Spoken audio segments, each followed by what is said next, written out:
Bonsoir très chers abonnés de la chaîne Prier avec le cœur. En ces jours du temps ordinaire, après avoir fêté la Noël et l'octave de Pâques, l'Église nous donne d'entrer désormais dans un temps ordinaire pour consommer tout ce que nous avons vécu de si intense durant le temps de l'Avent où nous avons préparé. Nous sommes préparés pour la venue du Christ et pendant le temps de Noël où nous avons accueilli le Messie qui est venu faire sa demeure en nous. Aujourd'hui, l'Église nous donne d'entrer désormais dans un temps ordinaire jusqu'à ce que nous parvenions au temps de Carême. Et spécialement pour le jour d'aujourd'hui, le thème qui va nous entretenir est tiré de la lettre aux Colossiens, Colossiens chapitre 3, verset 12 et suivant. Et je me permets de lire ce verset. Il est écrit en Colossiens chapitre 3, verset 12. Puisque vous êtes élus, sanctifiés, aimés par Dieu, revêtez-vous donc des sentiments de compassion, de bienveillance, d'humilité, de douceur et de patience. Chers abonnés, voici le thème tiré de la lettre de Saint Paul apôtre aux Colossiens, à son chapitre 3, verset 14, qui va nous entretenir tout au long de ce temps d'enseignement. Alors, pour nous aujourd'hui, parler sur les sentiments que nous appelons les sentiments du Christ. Au cours de notre temps d'enseignement, nous allons montrer comment faire pour se revêtir de tendresse, de compassion, de la douceur ainsi que de la patience. Très chers abonnés de la chaîne Prier avec le cœur, ici votre serviteur Ago Franck. Il nous faut savoir que les vertus que nous venons de lire, que sont la tendresse, la compassion et la douceur, nous pourrons les pratiquer à condition que nous ayons au préalable reçu le Saint-Esprit. Oh, très chers abonnés de la chaîne Prier avec le cœur, il nous faut savoir que depuis notre saint baptême, l'Esprit de Dieu est venu faire sa demeure en nous. Et nous pouvons le lire dans la lettre de Saint Paul apôtre aux Romains, Romains chapitre 8, verset 9. L'Esprit de Dieu habite en nous. Alors, si nous disons que c'est le Saint-Esprit qui va nous conférer ces vertus, il nous faut au préalable l'avoir reçu en nous. Et effectivement, l'Esprit de Dieu habite en nous. Dès lors qu'il habite en nous, pour que nous recevions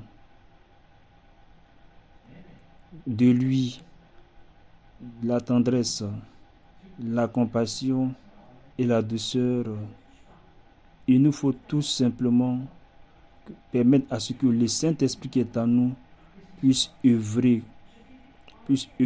en nous. C'est en cela que Paul, à 2 reprises, dans sa lettre à son fils Timothée, disait en ces termes. 1 Timothée chapitre 4, le verset 14 et suivant. Ne néglige pas le don de la grâce qui est en toi, qui te fut conféré par une intervention prophétique, quand le collège des anciens a imposé la main sur toi. Voilà ce que tu dois prendre à cœur. Voilà ce en quoi il te faut persévérer, ainsi tes progrès seront manifestes aux yeux de tous. Très chers abonnés, ce n'est en vain que nous avons reçu ce don de la grâce par excellence qui est le Saint-Esprit. Et quand Paul écrit quand Paul écrit à son fils Timothée, c'est dans un unique but pour nous dire que cela urge que l'Esprit de Dieu que nous avons reçu en nous, nous ne puissions en aucun cas négliger sa présence. Et par la suite, il dira, voilà ce en quoi il te faut mettre ton cœur, ce en quoi il te faut persévérer. Nous devons persévérer à ne pas négliger la présence du Saint-Esprit en nous. Et plus tard, dans sa seconde lettre, toujours à Timothée, Paul y reviendra avec insistance en ces termes, en 2 Timothée chapitre 1, les versets 6 et suivants.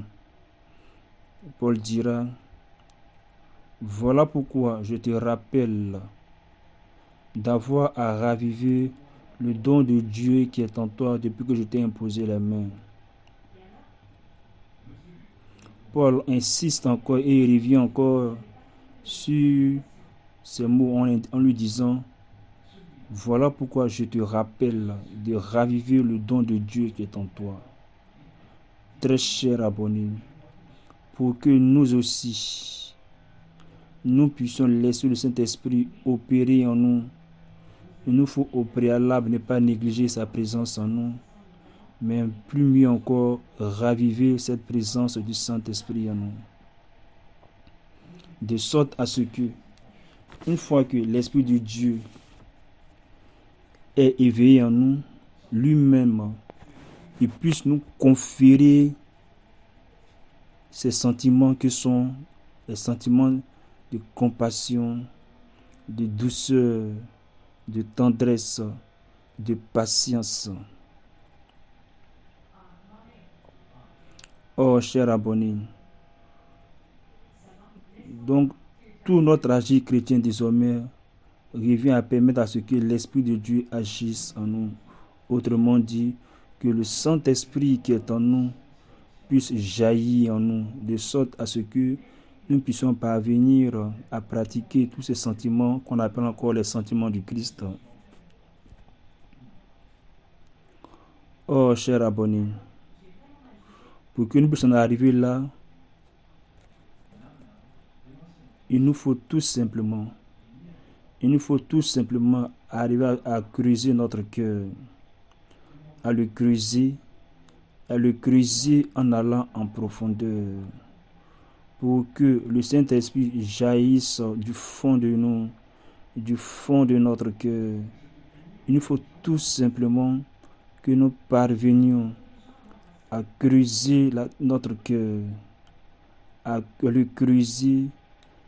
creuser en allant en profondeur, comme disait l'évangile de Saint Luc dans la parabole, quand Jésus disait, celui qui entend mes paroles et les met en pratique ressemble à cet homme qui voulut bâtir sa maison, a pris la peine de creuser en allant en profondeur, et après quoi de poser les fondations, si bien que lorsque la tempête est venue, les vents ont soufflé, la maison ne s'est point écroulée car la maison, ses fondations étaient bien bâties.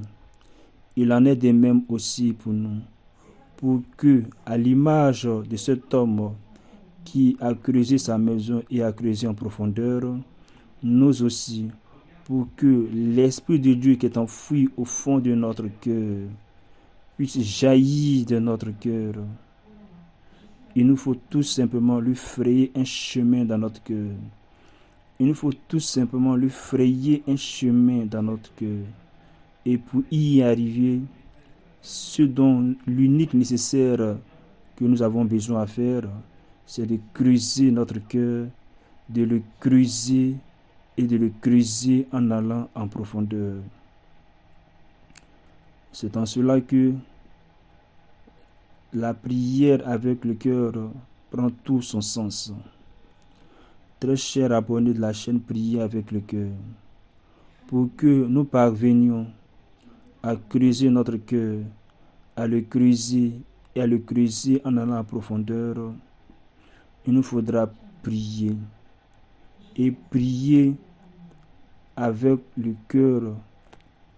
Priez avec le cœur. Et en cela, j'ai écrit un livre, Pourquoi prier avec le cœur, dont le lien sera laissé dans la description de cette vidéo. Très chers abonnés, lorsque nous parvenons à prier avec le cœur, nous sommes comme cet homme dont parle l'Évangile. Lorsque nous prions avec le cœur, nous sommes comme celui qui creuse son cœur, qui le creuse et qui le creuse en allant en profondeur, juste à ce que nous puissions frayer un chemin dans notre cœur. Voilà ce à quoi nous sommes appelés. Voilà ce à quoi nous devons concentrer tous nos efforts. Voici tout notre agir de chrétien. Si nous voulons réellement être revêtus des sentiments de tendresse, de douceur et de patience, il faut absolument que nous arrivions à frayer un chemin dans notre cœur, et cela n'est possible que si nous avons creusé notre cœur en profondeur.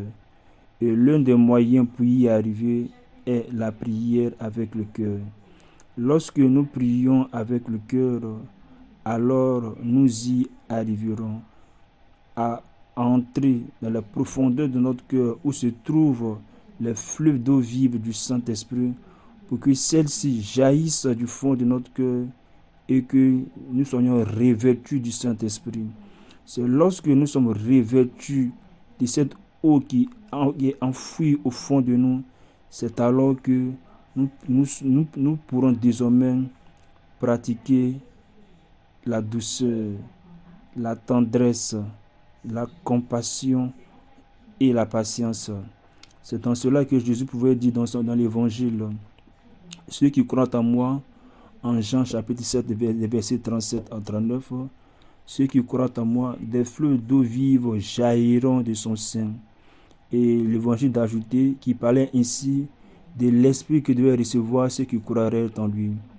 Chers abonnés, pour que nous puissions arriver à accomplir ces préceptes, ou encore ce que nous invite Paul dans la lettre aux Colossiens, Colossiens chapitre 3, verset 12, pour que nous puissions revêtir ces sentiments qui sont revêtus des sentiments de compassion, de bienveillance, d'humilité, de douceur et de patience. Pour que nous puissions en arriver là, il faut que notre cœur soit creusé et creusé en profondeur. Et alors, pour que nous puissions arriver à creuser notre cœur, je vous invite à vous procurer mon livre « Bâtir sur le roc », dont également le lien sera laissé dans la description de cette vidéo. Et dans mon livre « Bâtir sur le roc », je montre comment faire pour creuser son cœur, comment faire pour le creuser en allant en profondeur et atteindre l'Esprit de Dieu qui est enfoui au fond de nous. Alors, chers abonnés, voici ce que j'ai voulu partager avec vous dans ce peu de temps d'enseignement. Et pour aller plus loin, comme je vous ai dit, procurez-vous mes livres « Pourquoi prier avec le cœur » et également « Bâtir sur le roc », dont je vous laisse les différents liens dans la description de cette vidéo. Alors, d'ici là, portez-vous bien et que le Seigneur vous bénisse. À la prochaine pour notre enseignement. Amen.